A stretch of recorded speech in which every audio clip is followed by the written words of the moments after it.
noite aos irmãos. Tudo bem?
Vitória, pode começar com uma oração?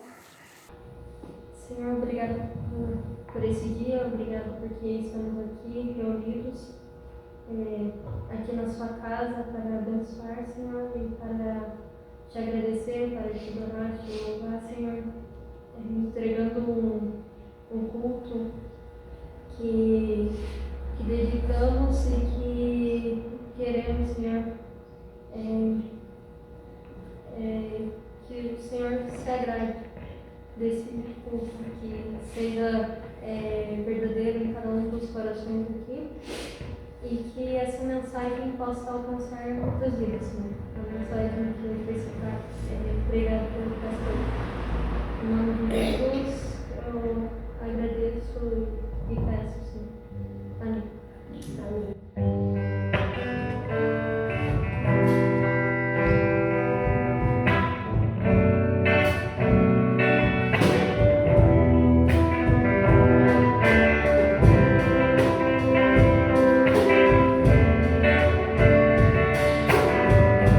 Senhor.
meus dias viverei no poder do teu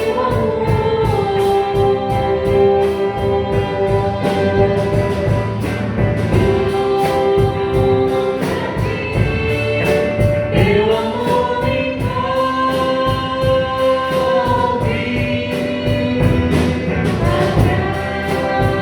atrai-me, pra teu lado estar.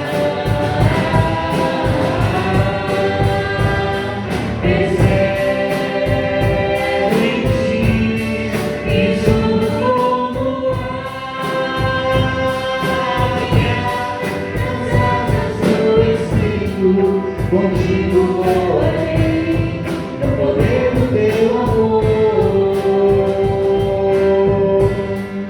Nas asas do Espírito, contigo voarei, no poder do teu amor.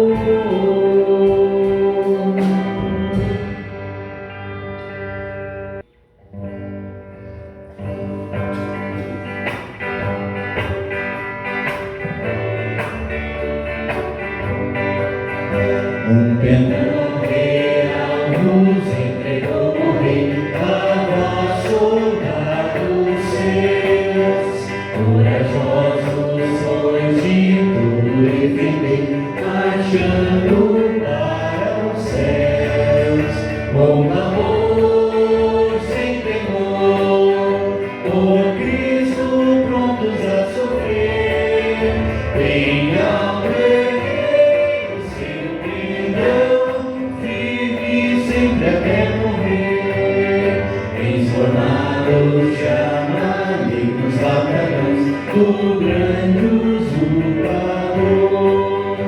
Revelai-vos hoje, bravos campeões, avante sem temor, com valor sem temor, por Cristo prontos a sofrer, venham ver o seu pendão, firme sempre até morrer.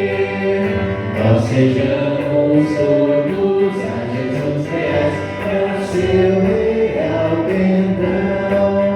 Os que na batalha sempre são fiéis, com ele reinarão, com valor sem temor, por Cristo prontos a sofrer, venham ver o seu pendão, firme sempre até morrer.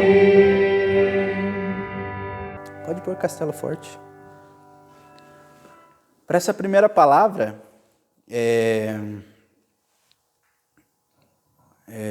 gostaria de lembrar aos irmãos de uma coisa que é muito importante na questão da interpretação da Bíblia.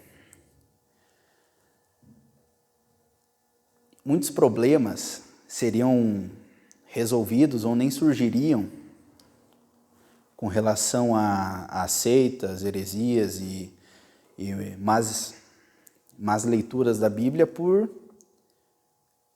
só de você seguir algumas regras de interpretação. E a coisa mais básica que você tem que entender quando você está fazendo a sua leitura bíblica, a sua leitura diária ou a sua leitura de um estudo, é você entender uma coisa chamada distanciamento. Distanciamento, fisicamente, é um ponto estando a alguns metros de outro ponto, alguns quilômetros, milhas e milhas e milhas, continentes de distância. Distanciamento. E na Bíblia isso acontece devido a seu livro mais recente ter sido escrito há quase 2000 anos atrás. O livro mais recente da Bíblia é coleção de livros, né? O livro mais recente da Bíblia, ele tem 2000 anos de idade. Então imagina que a Bíblia toda foi escrita numa localização específica, que é o Antigo Oriente, que é uma civilização que não existe mais, escrita numa língua, no caso, escrito em hebraico e em grego, koiné, que são duas línguas que não existem mais, em países que não existem mais. Alguns existem, mas longe de serem os mesmos países, com a mesma cultura. Então, uma coisa que você precisa entender é que você está distanciado da Bíblia temporalmente, você está distanciado da Bíblia culturalmente, você está distanciado da Bíblia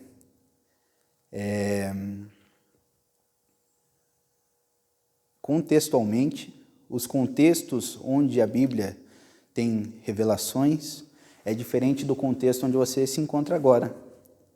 Outro distanciamento que nós temos da Bíblia, que não é uma característica humana, distanciamento de localidade, de cultura, é um distanciamento espiritual, é um distanciamento moral, porque a sua moralidade, enquanto um ser corrompido pelo pecado, é diferente da moral de Deus.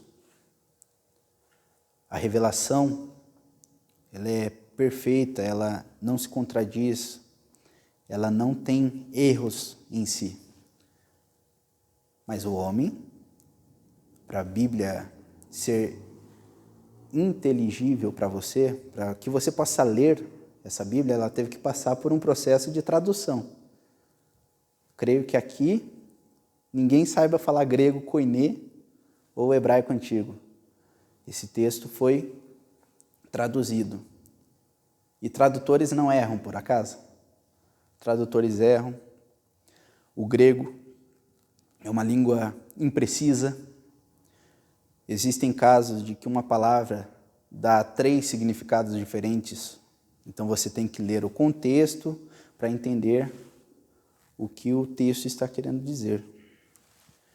Então, pense nisso. Nós acabamos de cantar que subimos como águia. Junto a ti, teu amor me envolve, atrai-me ao teu lado estar. Espero em ti e subo como águia. Espero em ti e subo como águia. Subir como águia, alguém tem asa? Alguém tem pena? Alguém aqui é uma águia? Evidentemente, este texto, ele está fazendo uma figuração. Por quê? Em Isaías 40, 29, é uma passagem, não é no versículo 29, é um pouquinho mais para frente.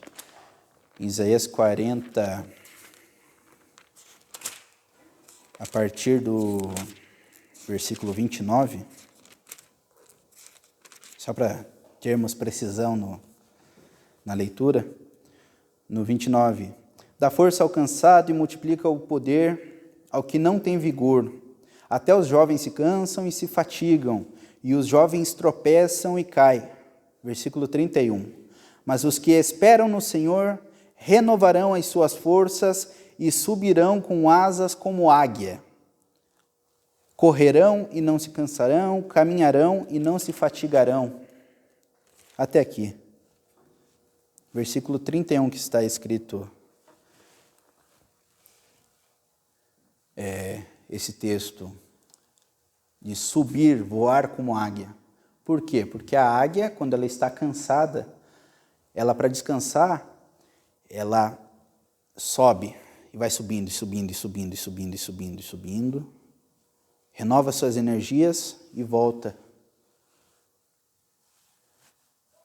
a voar, e volta ao seu estado e descansa enquanto olha para cima.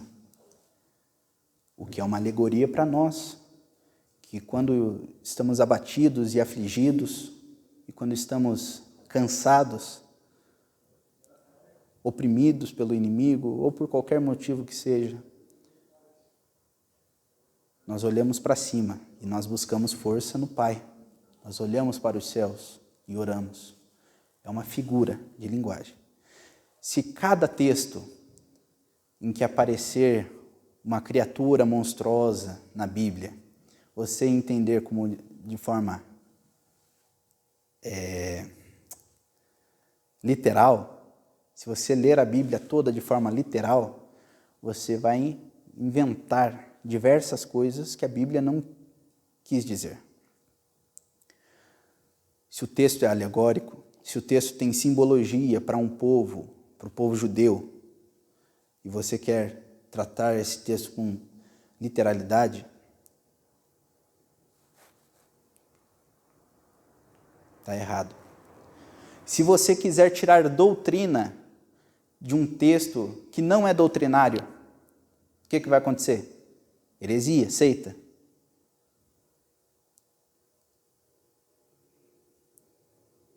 Se a Bíblia falasse, por exemplo, o irmão Marcos descansou, ele está descansando? Ele morreu e está com o Pai, em espírito. Ele não está descansando até que... Entendeu? Tudo que é literal na Bíblia está escrito de forma literal. Tudo que é alegórico está escrito de forma alegórica. Tem um significado. E esse significado você precisa da própria Bíblia para dizer o que está acontecendo. Ontem eu ouvi uma pregação sobre Uzá. Uzá, caso os irmãos não lembram, Uzá, ele... lá no livro de Crônicas está descrito uma grande comitiva que Davi fez para trazer a Arca da Aliança até Jerusalém. Então ele vai lá, convoca 30 mil homens, e faz uma grande festa, e faz uma carruagem nova para colocar a Arca da Aliança em cima. Nisso, um dos bois que estavam carregando a carruagem tropeça. Tropeçando, a Arca da Aliança que estava em cima da carruagem começa a bambolear e vai cair. O que você faria, tia? No reflexo, né? Você tentaria segurar. Coitado do Uzá. O Uzá estava ali no meio daquela comitiva, ele viu a arca caindo e ele segurou. E é descrito no texto de 1 Crônicas que a ira do Senhor se acendeu contra Uzá. Davi temeu a Deus, e nesse caso temeu de ter medo mesmo. Ele temeu a Deus, porque ele achou injusto. Mas como assim Uzá, ele fez um bem danado aqui, não deixou a Arca da Aliança cair? E às vezes a gente pode achar, nossa, mas se Deus é injusto, será? Nessa pregação que eu ouvi, estava tudo maravilhoso, enquanto ele estava lendo a Bíblia. Porque ele leu esse texto inteiro, essa passagem inteira do Uzá, e ele perguntou, por que Uzá morreu? Uzá morreu, está lá em Números. Em Números tem o modo como a arca deve ser transportada, que é com varas, carregado por 4 levitas, um de cada lado, atrás também. São 4 levitas que carregam a arca nos ombros, dando uma carruagem. Então isso estava de forma normativa para um povo específico, que era o povo de Israel, que tinha a missão que no transporte da Arca da Aliança, os levitas, que fazia parte da tribo de Levi, transportassem a arca. De quem que é o erro nessa história do Uzá?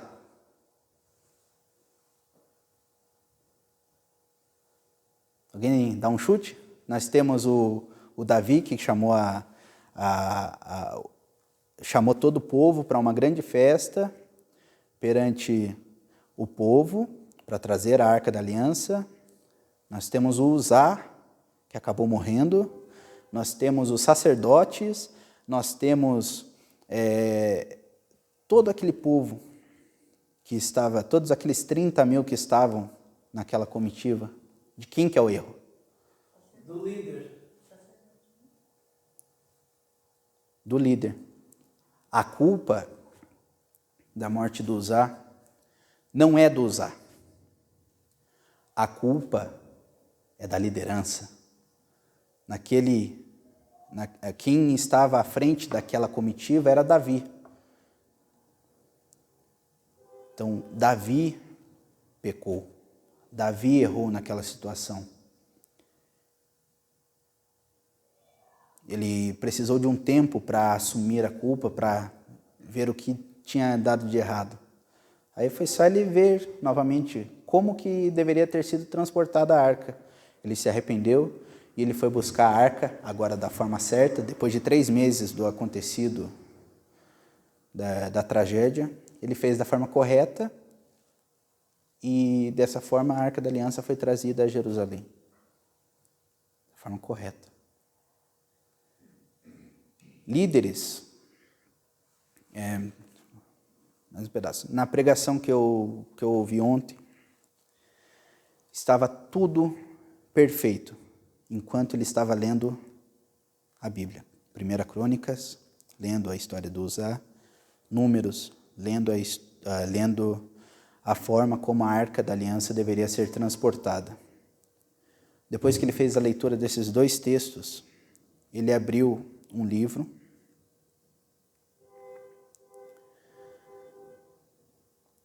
e nesse livro fazia um juízo de valor sobre o Uzá.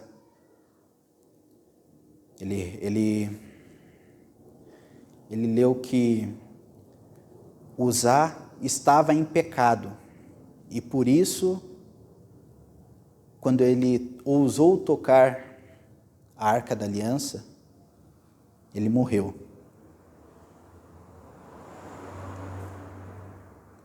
Pergunta: a Bíblia revela isso?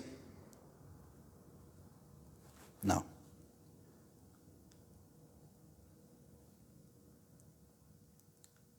Se é uma revelação que está fora da Bíblia, que acrescenta a Bíblia, por favor, sola a Escritura. Fique apenas com a Bíblia. Se a Bíblia não fala sobre um assunto, não queira você especular ou se basear no seu líder. Porque se a palavra de Deus for diferente da palavra do líder, você corre perigo. Uzá correu esse perigo. E Uzá veio a morrer. A Bíblia não fala da história dele, não fala quem era ele, não dá detalhes, não fala se ele estava em pecado. Com certeza ele era pecador, porque o objetivo do texto não era atribuir culpa a Uzá naquele momento. O objetivo do texto é que aquele grande circo e aquele grande show que Davi promoveu, pôs em perigo Uzá, pôs em perigo qualquer um que tivesse o mesmo reflexo do Uzá.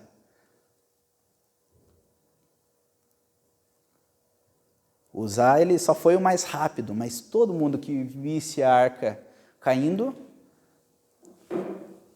tentaria ajudar para que ela não caísse.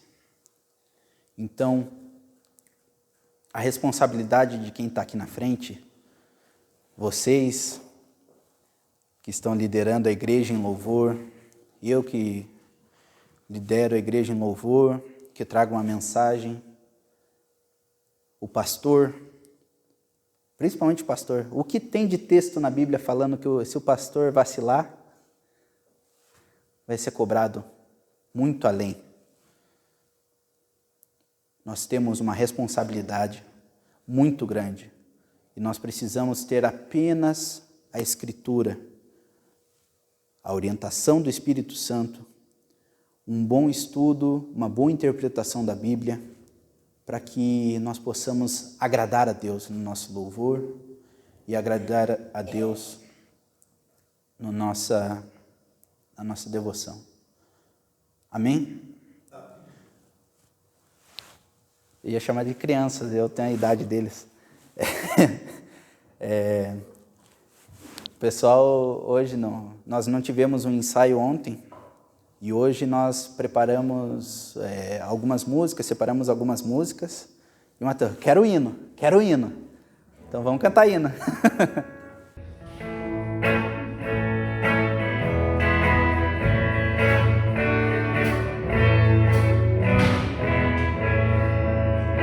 Castelo forte é o nosso Deus, espada e bom escudo.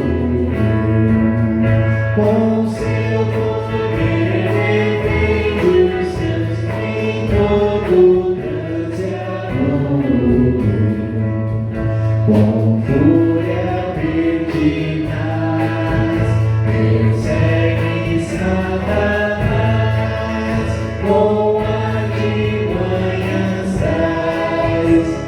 astúcias são cruéis, iguais não há na terra. A nossa força nada faz, estamos perdidos. Mas nosso Deus socorro traz e somos protegidos. Defende-nos, Jesus, o que venceu na cruz, Senhor dos altos céus, e sendo o próprio Deus, triunfa na batalha. Se nos quisessem devorar, demônios não contados, não nos podiam assustar, nem somos derrotados. O grande acusador dos servos do Senhor já condenado está, vencido cairá por uma só palavra. Sim, que a palavra ficará, sabremos com certeza, e nada nos assustará, com Cristo por defesa. Se temos de perder os filhos em mulher, embora a vida vá, por nós Jesus está, e dá-nos a seu reino. Amém. O pastor pode vir ministrar a palavra. Boa noite a todos os irmãos. Pode desligar ali, Israel, o projetor. Eu não sabia que o Israel ia fazer essa devocional e encaixou com o tema de hoje.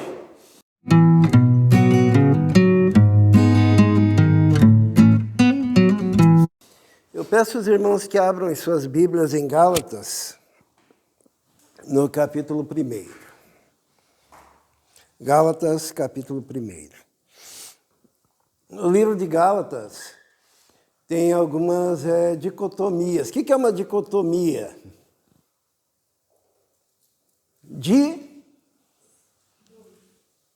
Dicotomia.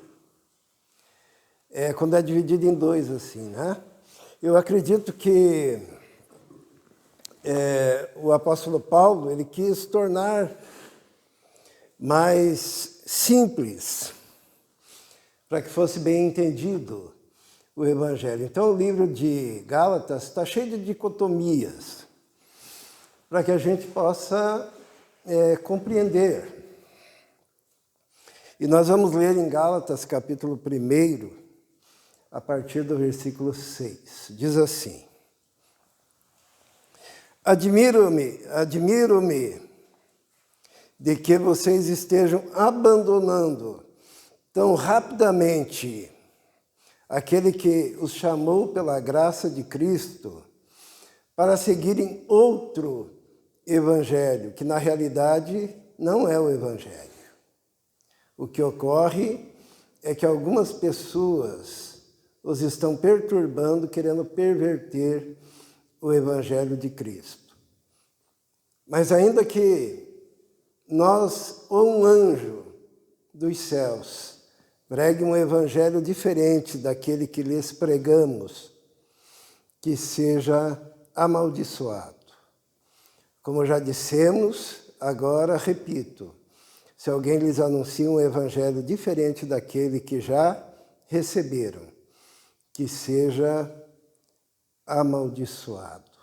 Vamos orar. Senhor, pedimos agora a Tua bênção, a Tua direção, a orientação do Teu Espírito Santo, para que possamos, ó Deus, compreender e aplicar a Tua palavra, em nome de Jesus. Amém. Amém?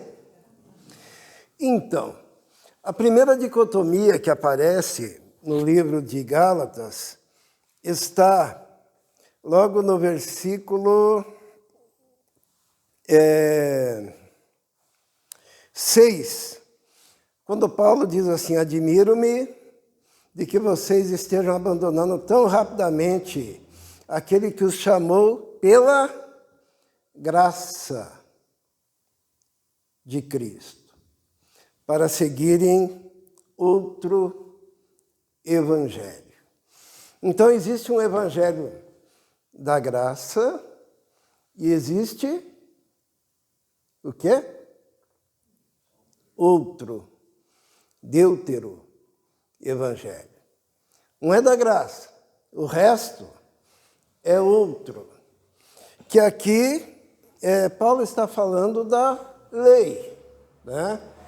Porque a igreja da Galácia estava invadida pelos judaizantes, que queriam obrigar o povo a voltar ao judaísmo e cumprir a lei.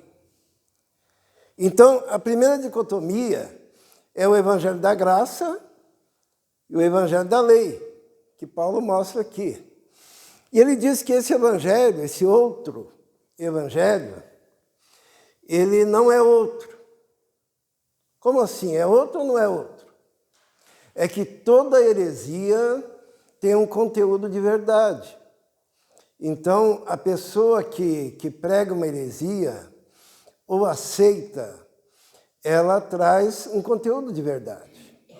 Ela traz também o evangelho.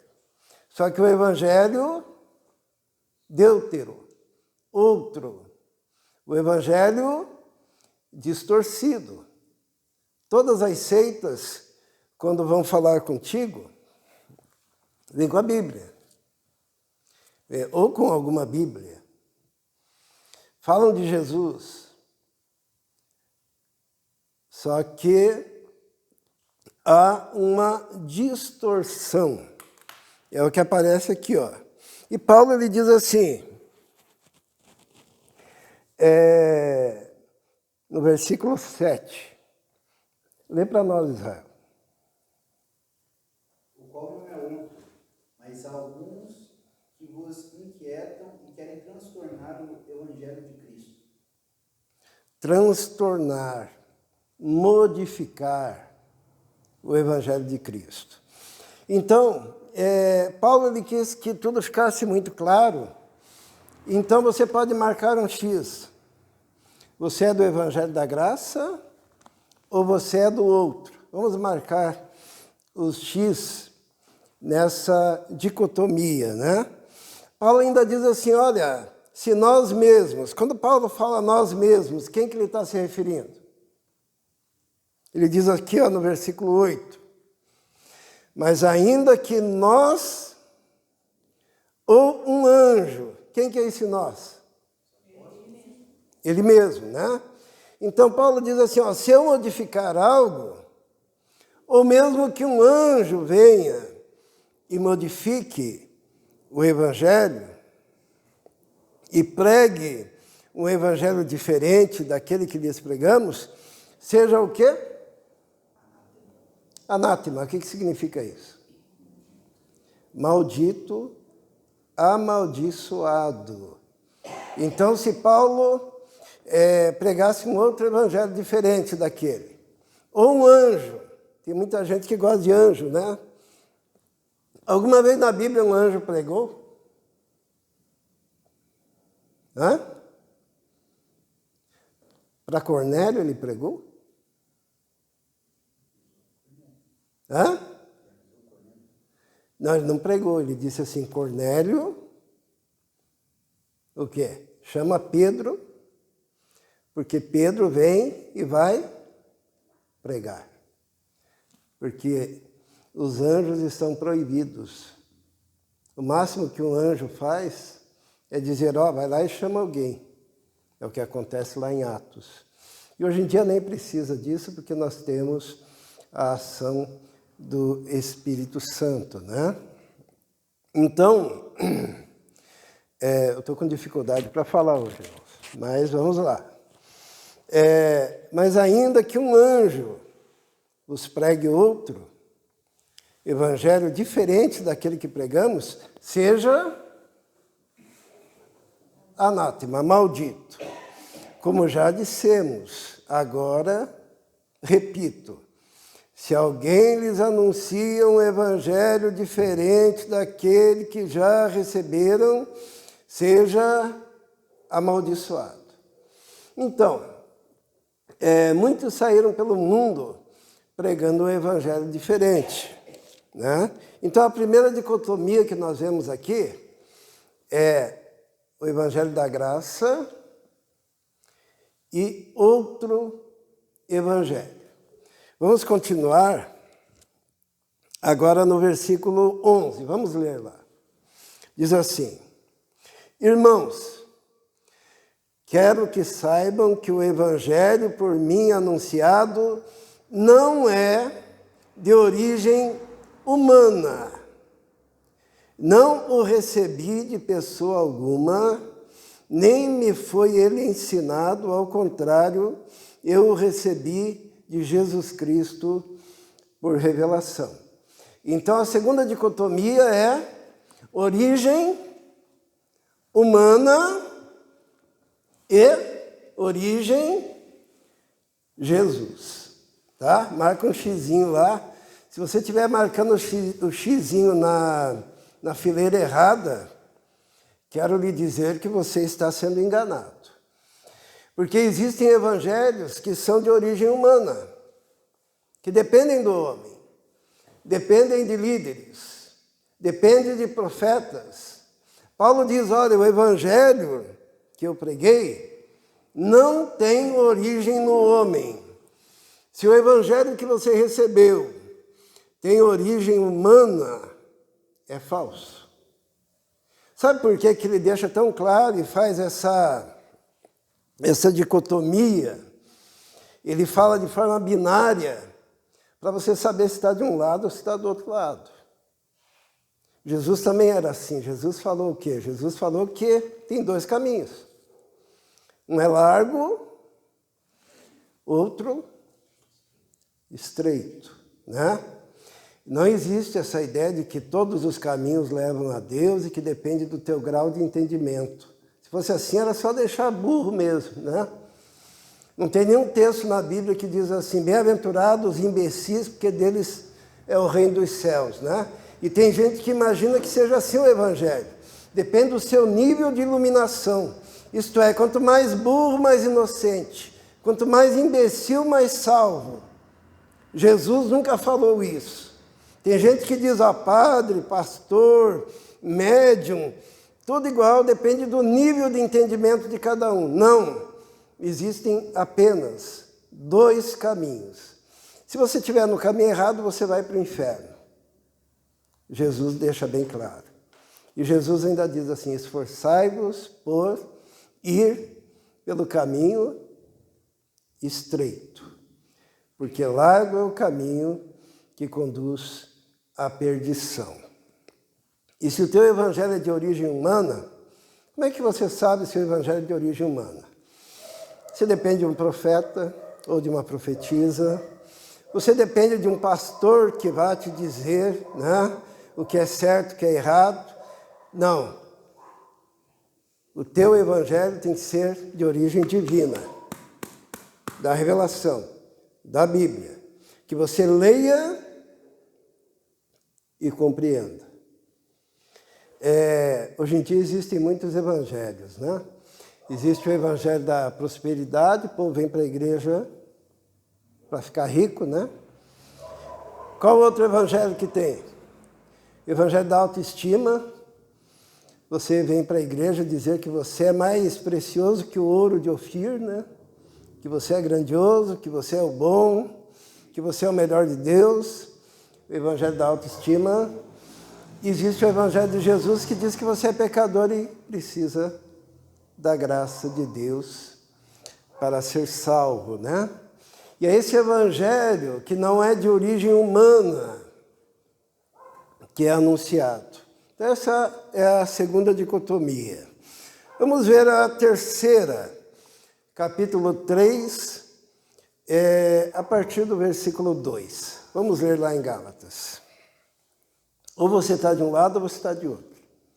Se você estiver do lado errado, você está perdido e vai para o inferno. De forma muito clara. A terceira dicotomia está no versículo 2 do capítulo 3. Gostaria de saber apenas uma coisa.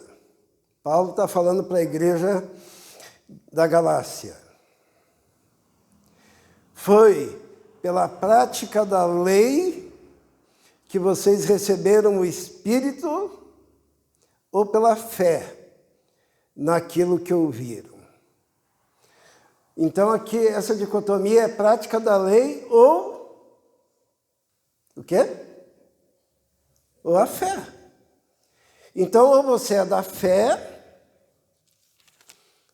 ou você é da prática da lei. Se você é da prática da lei, você está no falso evangelho, você é maldito, você vai para o inferno, você está condenado. Agora, é pela fé que você recebe o que ali mesmo? O que diz ali? Vamos ler de novo? Gostaria de saber apenas uma coisa. Foi pela prática da lei que vocês receberam o Espírito ou pela fé naquilo que ouviram? O povo de Deus recebeu o Espírito Santo, que é o selo de Deus, pela pregação da fé, e não pela prática da lei. Próxima dicotomia, vamos ler o versículo 3, diz assim: será que vocês são tão insensatos que, tendo começado pelo Espírito, querem agora se aperfeiçoar pelo esforço próprio? Então essa é mais uma dicotomia. Ou você anda pelo Espírito, pela fé, pela graça, ou você anda pela lei, pelos preceitos humanos e pelo esforço próprio. Como que está aí no lugar de esforço próprio? Pela carne. Ou você é do Espírito, ou você é da carne. Marca o teu xizinho aí, ó, tá? Porque o povo de Deus não é do esforço próprio. O que diz lá em Gálatas? Ou melhor, em Efésios?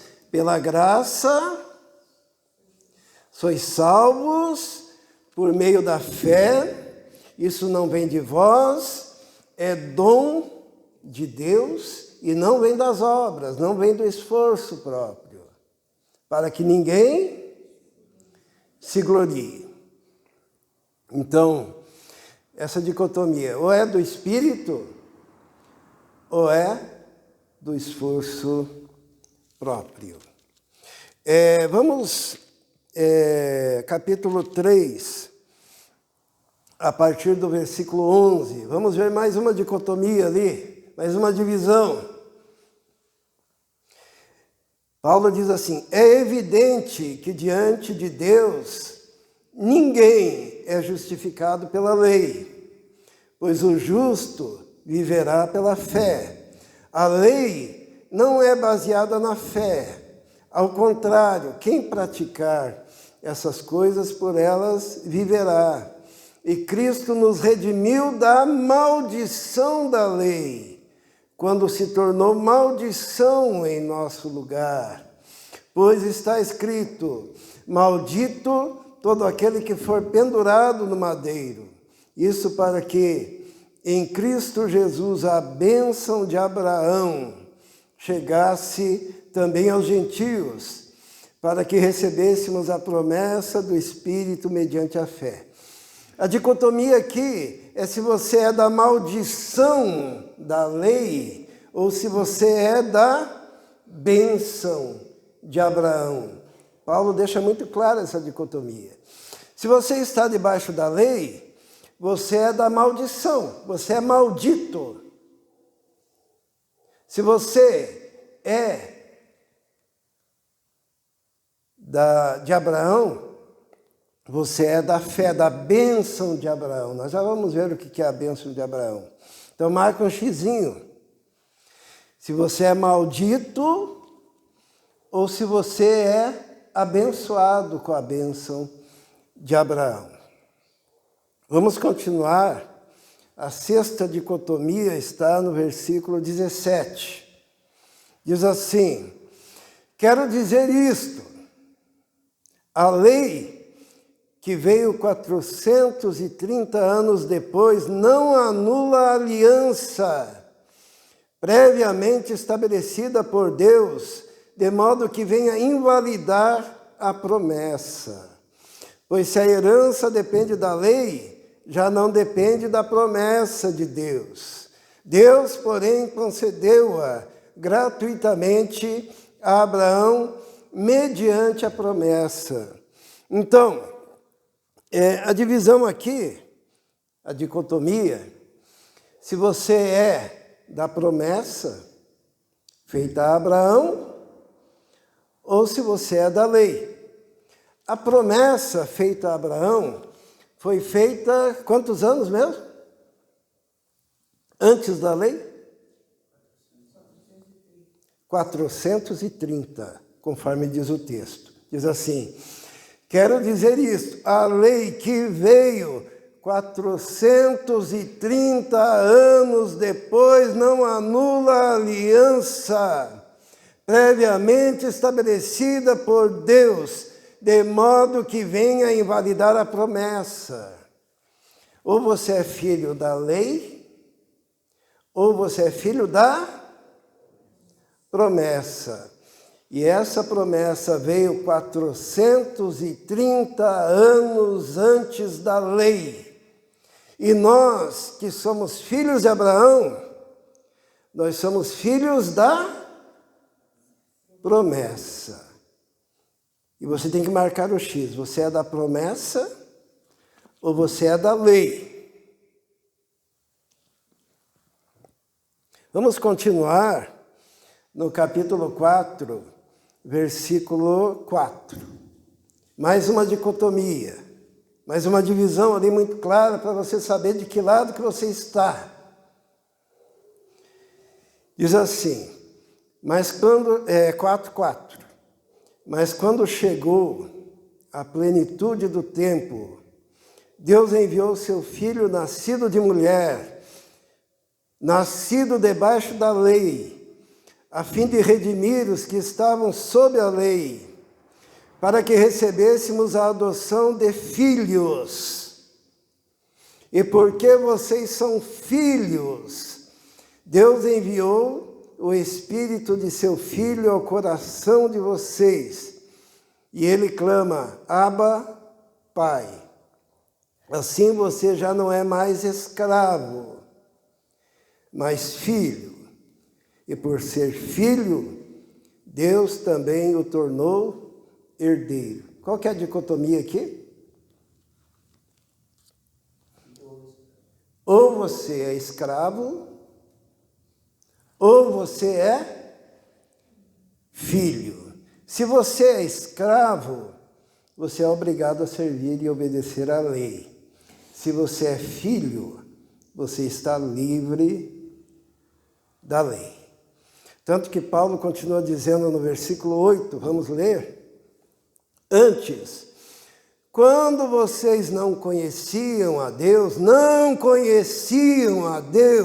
eram escravos daquele que por natureza não são deuses. Mas agora, conhecendo a Deus, ou melhor, sendo por Ele conhecidos, como é que estão voltando àqueles mesmos princípios elementares, fracos e sem poder? Querem ser escravizados por eles outra vez. Vocês estão observando dias especiais, meses, ocasiões específicas e anos. Temo que os meus esforços por vocês tenham sido inúteis. Vocês estão querendo voltar a ser escravos, quando vocês podem ser filhos e herdeiros. Essa é a dicotomia. Quem é filho está livre. Quem é escravo tem que obedecer à lei, a preceitos, a dias, a meses, a anos, a comidas, a mandamentos. Por quê? Porque é escravo. A próxima dicotomia está no capítulo 4. Marque um xizinho. Você é escravo ou você é filho? Tá? A próxima dicotomia está no versículo do capítulo 4, versículo 22. Diz assim: pois está escrito que Abraão teve 2 filhos. 2. Um da escrava e outro da livre. O filho da escrava nasceu de modo natural, mas o filho da livre nasceu mediante promessa. Isso é usado aqui como uma ilustração, como uma alegoria, né? É uma alegoria bíblica, que a Bíblia diz que é alegoria, tá? 2 filhos, 2 caminhos. Um da escrava, Agar, né? E outro da livre, Sara. Que diz ali? Isso é usado no versículo 24, como uma ilustração. Essas mulheres representam 2 alianças. Ou você é de uma aliança, ou da outra aliança. Que alianças são essas? Hã? Ninguém sabe? 2 alianças? 2 testamentos, o Velho Testamento e o Novo Testamento. Ou você é crente do Velho, ou você é crente do Novo. Você é do Velho Testamento, você é judeu, ou de alguma seita judaica que tem que guardar a lei. Se você é do Novo Testamento, você faz parte da Nova Aliança. São 2 pactos. E daí diz assim, versículo 24. Isto é usado aqui como uma ilustração. Estas mulheres representam 2 alianças. Uma aliança procede do Monte Sinai, que gera filhos para a escravidão. O que é a aliança do Monte Sinai? O que aconteceu no Monte Sinai? Moisés subiu o Monte Sinai, Moisés recebeu as tábuas da lei, Moisés recebeu os mandamentos, Moisés desceu do Monte Sinai, entregou os mandamentos ao povo. E se você é filho de Agar, você é do Monte Sinai. Qual que é o outro? Uma aliança procede do Monte Sinai e gera filhos para escravidão. Esta é Agar. Agora olha o versículo 25. Agar representa o Monte Sinai na Arábia e corresponde à atual cidade de Jerusalém, que está escravizada com os seus filhos.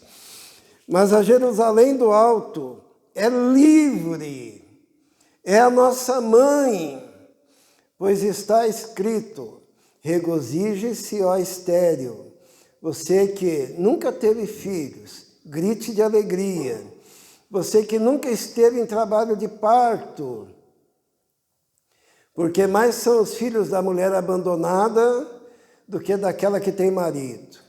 E Paulo continua dizendo: vocês, irmãos, são filhos da promessa, como Isaque. Naquele tempo, o filho nascido de modo natural perseguiu o filho nascido segundo o Espírito. O mesmo acontece agora. Mas o que diz a Escritura? Mande embora a escrava e seu filho, porque o filho da escrava jamais será herdeiro com o filho da livre. Portanto, irmãos, não somos filhos da escrava, mas da livre. Então, nós somos da estirpe e da descendência de Abraão e Sara, que tem filho da promessa. Este filho é livre. Essa é a dicotomia. Do outro lado, tem aqueles que são filhos de Agar, que são oriundos do Sinai, que são escravos, que têm que guardar a lei. Marque um X aonde você está. De que lado você está? E Paulo continua dizendo no versículo 5, foi para a liberdade que Cristo nos libertou. Ele continua dizendo, você é da graça, você é da fé, você é da promessa, você é livre, não é escravo, você é filho de Sara, não é filho de Agar. E para a liberdade foi que Cristo veio te libertar. E daí ele diz assim, portanto, permaneçam firmes e não deixem submeter novamente a um jugo de escravidão. Era o que estava acontecendo na igreja da Galácia. Entrou os judaizantes e queriam escravizar o povo, queriam circuncidar o povo, queriam que guardasse o sábado, queriam que parasse de comer certas coisas. E Paulo diz, você é filho da promessa, você é da fé, você é da graça. Permaneça na graça. Não se submeta. E Paulo continua dizendo algo muito grave no versículo 2 do capítulo 5. Ouçam bem o que eu, Paulo, lhes digo. Caso se deixem circuncidar, Cristo de nada lhes servirá. De novo declaro a todo homem que se deixa circuncidar, que está obrigado a cumprir toda a lei. Vocês que procuram ser justificados pela lei, separaram-se de Cristo e caíram da graça. Então aqui nós temos mais uma dicotomia. Aqueles que estão na graça e aqueles que caíram da graça.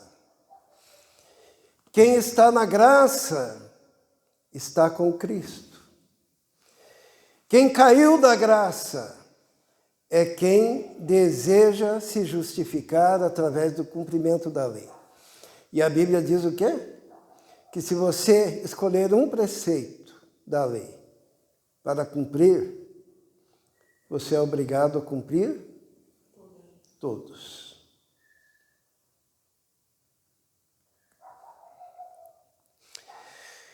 E nós vamos ver agora a última dicotomia, que está no capítulo 5, versículo 19. Diz assim: ora, as obras da carne são manifestas: imoralidade sexual, impureza e libertinagem, idolatria e feitiçarias, ódio, discórdia, ciúmes, iras, egoísmo, dissensões, facções, inveja, embriaguez, orgias e coisas semelhantes.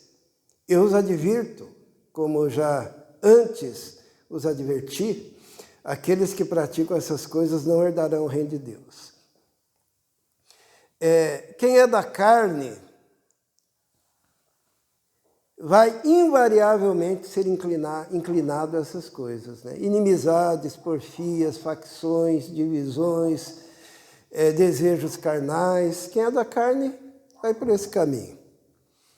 Agora, quem recebeu Jesus como Salvador e tem o Espírito Santo, tem um fruto nele, que está no versículo 22, diz assim: mas o fruto do Espírito é amor, alegria, paz, paciência, amabilidade, bondade, fidelidade, mansidão e domínio próprio.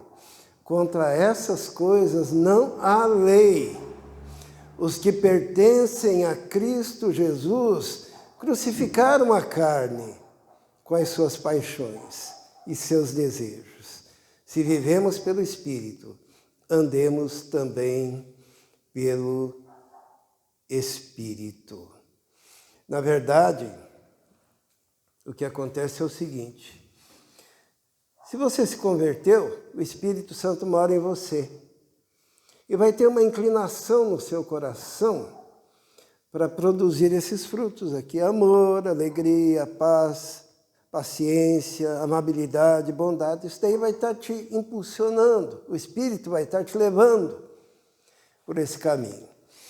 Se você não nasceu de novo, a tua parte mais forte interior vai ser as obras da carne. Toda religião que não tem Jesus e a graça é uma religião que tenta domesticar a carne. Como é que faz para domesticar a carne? Né?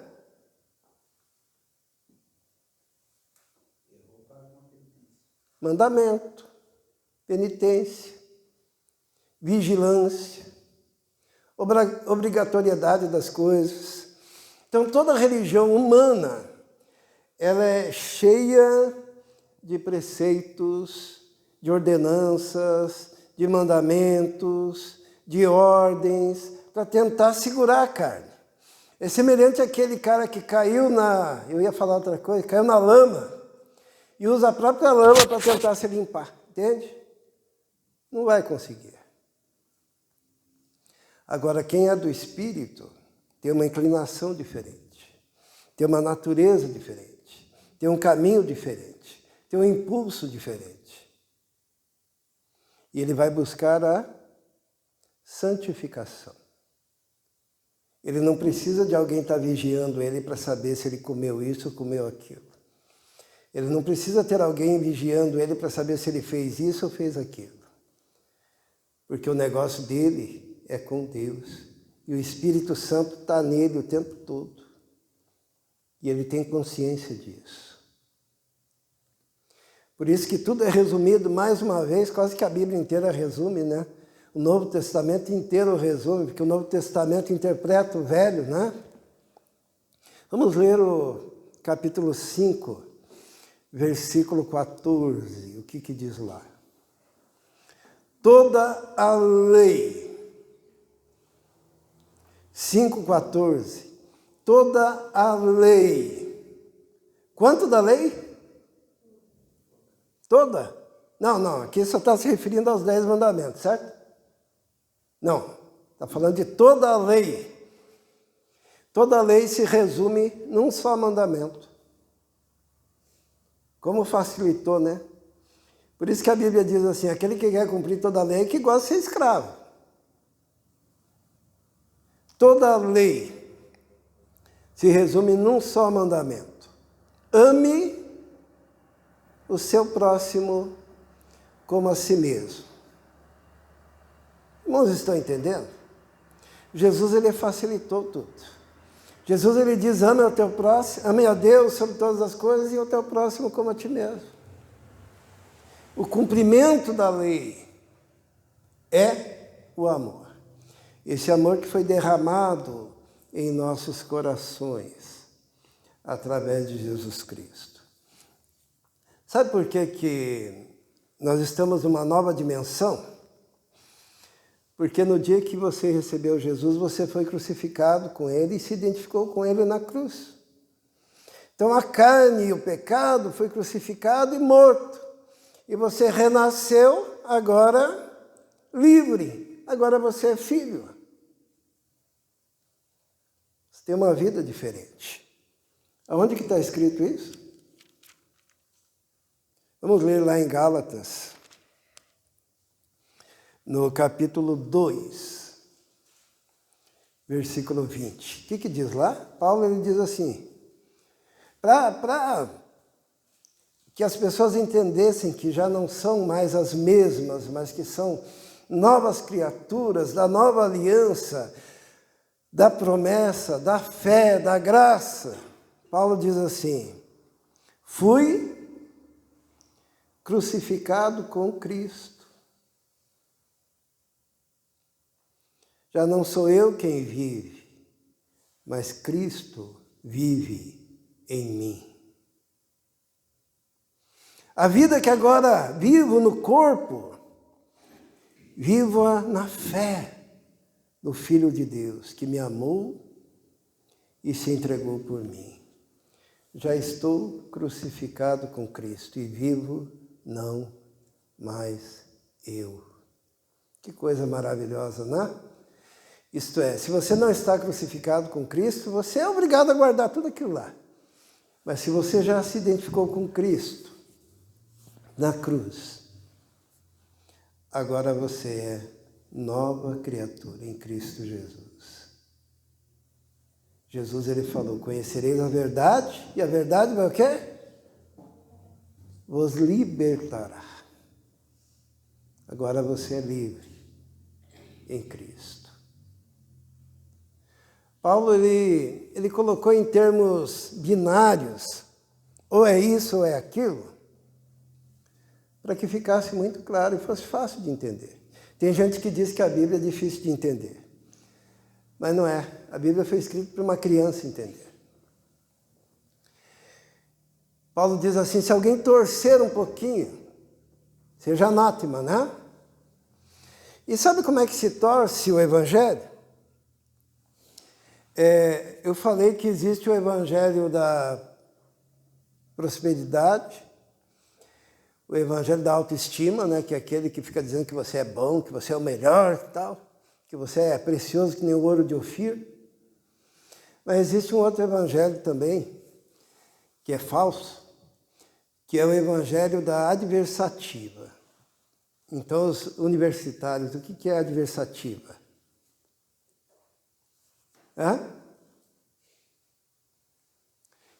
Quando tem uma adversativa na frase. Adversativa é o seguinte, o Marcos é bonito, porém é adversativa. Daí vem o resto, entende?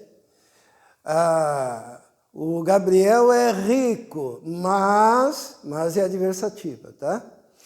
Então, o Evangelho da adversativa é o seguinte, esse mais... Ah, é brincadeira com vocês, tá? Marcos realmente é bonito, não tem adversativo. Mas o evangelho da adversativa é o seguinte, ó. Como é que é? Que nem alguém vai perguntar sobre o livro de Gálatas para alguém. E esse alguém, em vez de ler, ele usa a teologia adversativa. Diz, ó, está escrito assim, mas, porém, você não pode ler assim. Por quê? Porque está escrito assim, mas você tem que ver. Será que Paulo não quis dizer aquilo que ele disse? O que os irmãos acham? Será que Jesus não quis dizer aquilo que ele disse? Os irmãos estão entendendo que é o evangelho da adversativa? É o indivíduo que gosta de pegar o texto bíblico, que está claro, e dizer, porém, mas você veja bem, ó, vamos lá não sei aonde. Não vê o contexto. Não, mas aí, ó, vamos lá pense comigo. É o evangelho da adversativa. Paulo, eu fico imaginando, não sei se Paulo pensou isso, né? Eu fico imaginando Paulo assim, ó, pensando assim, como é que eu faço para me livrar dos fariseus adversativos? Que todo fariseu é adversativo, né? Como é que eu faço? Daí Paulo diz, eu vou dar 2 caminhos só, que daí fica fácil, né? Eu vou fazer toda a minha argumentação binária, ou é de um lado, ou é do outro, para não ter o adversativo, porque o adversativo ele usa um espectro teórico grande para confundir e para enganar os estultos. Um outro exemplo de teologia adversativa é aquela que diz assim, olha, é o seguinte, cada um será julgado de acordo com o seu nível de luz, de entendimento. Então lá no céu vai ter padre, vai ter pastor, vai ter espírita, vai ter de tudo, vai ter índio, vai ter não sei o que lá, porque na verdade cada um tem um nível diferente de entendimento. Então só porque o cara não tem o mesmo entendimento, ele não vai para lá. Não vai. Porque lá no céu só vai entrar quem tem Jesus. Quem não tem Jesus não vai entrar. Quem crê num Jesus torcido não vai entrar.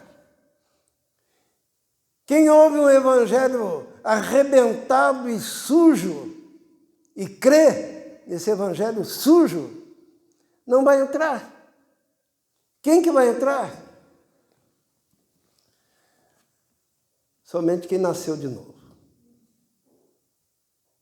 Uma vez, Nicodemos chegou para Jesus e falou assim, mestre,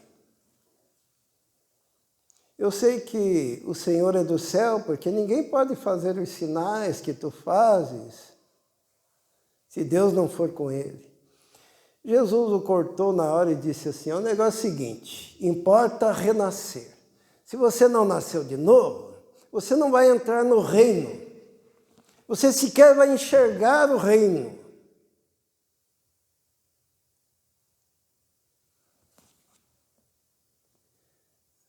Precisa passar pelo caminho estreito, pela porta, que é Jesus. Sem Jesus, não tem salvação. Vamos orar. Senhor, muito obrigado pela Tua palavra, muito obrigado porque a Tua palavra é clara, é para crianças entenderem. Nós Te louvamos por isso. Muito obrigado porque quando Paulo escreve aos Gálatas, ele o faz de forma tão clara e tão objetiva, de forma até binária e simples, para que cada um possa compreender aonde se encontra e o que é que o Senhor requer de cada um de nós. Esteja nos abençoando, ó Deus. e que cada um possa compreender, Senhor, a sua condição de livre em Cristo Jesus. Nós te pedimos isso em nome de Jesus. Amém. Israel.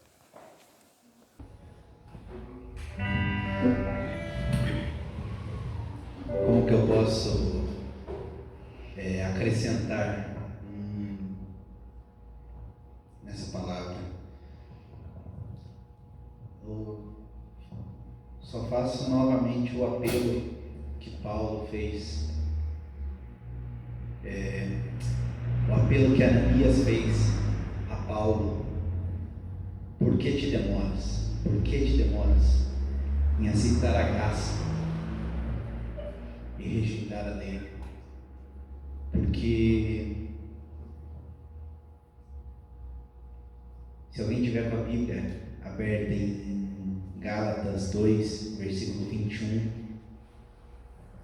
e puder ler. Não anulo a graça de Deus, pois se a justiça vem pela lei, Cristo morreu inutilmente. Se a salvação vem pela lei, Cristo morreu de forma inútil. O que ele veio fazer aqui? Se, apesar de todo o sacrifício de Cristo, você prefere, de qualquer forma, seguir a lei e guardar mandamentos, e guardar uma lei que é fraca e inútil perante o Novo Testamento, de que valeu o sacrifício de Cristo?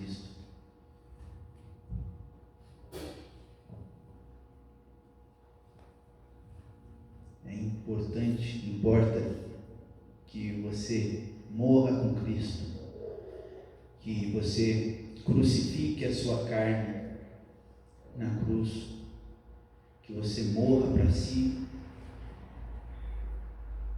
que ressuscite para a nova aliança em Cristo Jesus, e que ressuscite para a graça. Amém? Quem veio preparado para a entrega de dízimos e ofertas poderá fazer aqui no gasofilácio. E enquanto isso, vamos cantar Importa a Renúncia.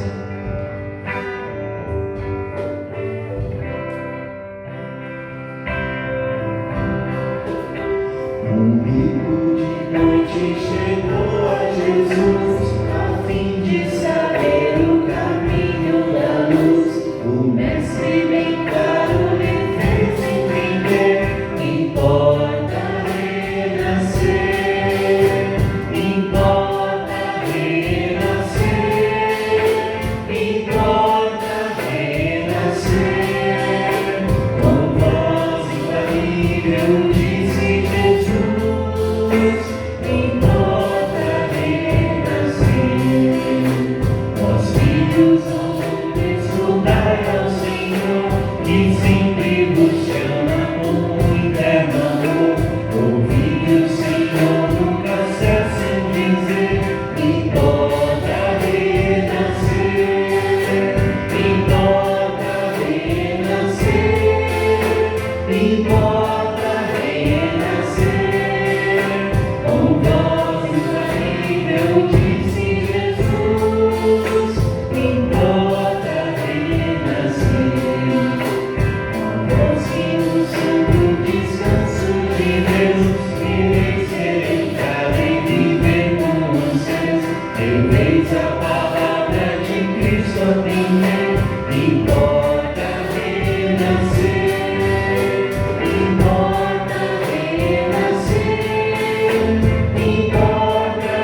às 18 horas, nós teremos o culto de oração.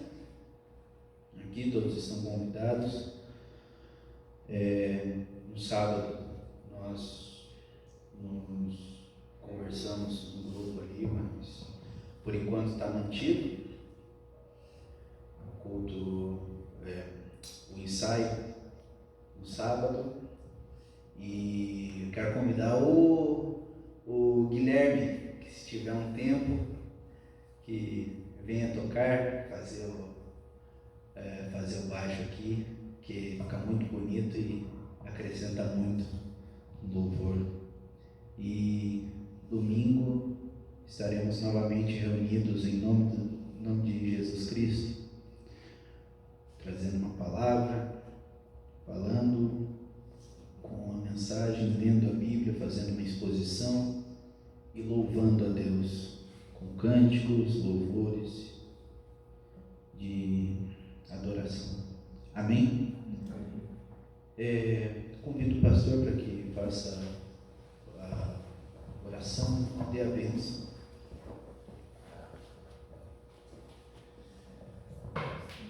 Vamos orar pelos nossos irmãos que não estão conosco, tenho visitado, sabe, irmãos?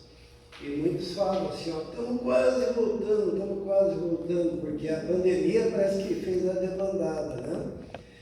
Mas vamos interceder, né? Vamos interceder pela vida de cada um deles e fazer a nossa parte, que é pregar o Evangelho da graça de Deus com o nosso testemunho também.